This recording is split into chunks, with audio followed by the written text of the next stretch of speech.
What do you do if it is just too hot outside to walk, or too stormy, or too windy, or whatever? It's a question worth looking at again, even though we've talked about it before, because it does come up a lot. I have some practical tips for you today, though, that I think you're really going to love. I'm excited to share. I'm Alex Strauss. I'm the author of The Mindful Walker and creator of themindfulwalker.com. I hear a lot of people ask this question, I just can't walk today. Is there something else I can do?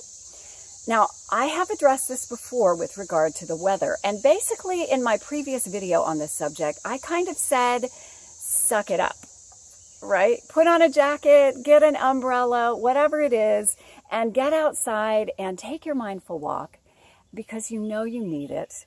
And, enjoy the weather, whatever it is. Just suck it up. Sometimes that's practical advice. Sometimes you need to kick yourself in the butt and get out there and do it anyway. But I recognize that that is not always doable. And, for me too, things come up. And so sometimes it's not always possible to get out there and do the thing that helps to connect us to the natural world, to connect us to wisdom, to calm down our busy thinking, to relieve our stress, uplift our spirits, all the beautiful things that mindful walking does for us. Sometimes it's just not possible. And yet, you still need those things, right? We still need those things on a daily basis. So today, I'm going to share with you something that I learned this past week that I think is very powerful and very beautiful. A way to connect to those things, even when you can't get out for a mindful walk on any given day. It's based on this ancient poem that is about our body's reflection of the four elements of the natural world. That's earth, air, water, and fire. And this poem talks about how our body is a reflection of those things. And so based on that poem, I've put together a few little actions and a little very brief meditation that you can use at any time very quickly to ground yourself and to connect yourself to the same kinds of things that you get from a mindful walk, but just to do it briefly when, for whatever reason, you can't get out. So here it is. So I want you to put your hands on your chest, feel the solidity of your body, and say to yourself, either out loud or in your head, Earth, my body.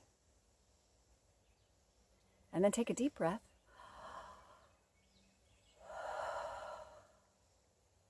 And say or think, air, my breath.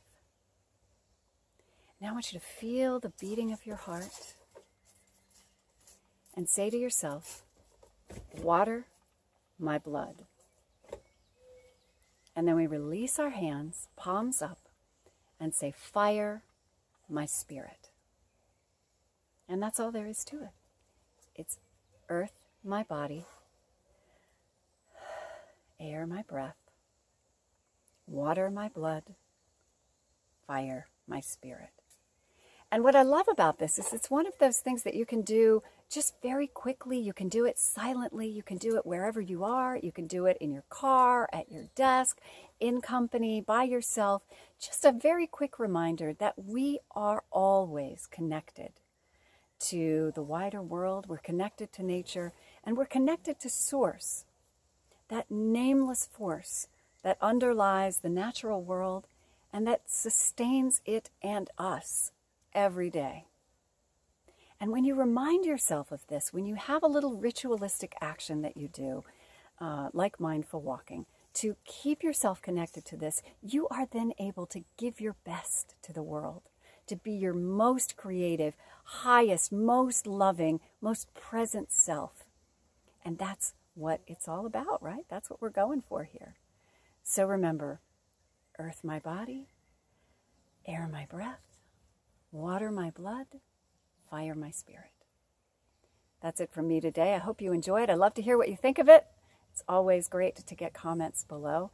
And for those of you who have not signed up for the 5-day course, please take a minute to do that. I would love to connect with you in greater depth. Thanks so much for your time today. Have a great week and happy trails.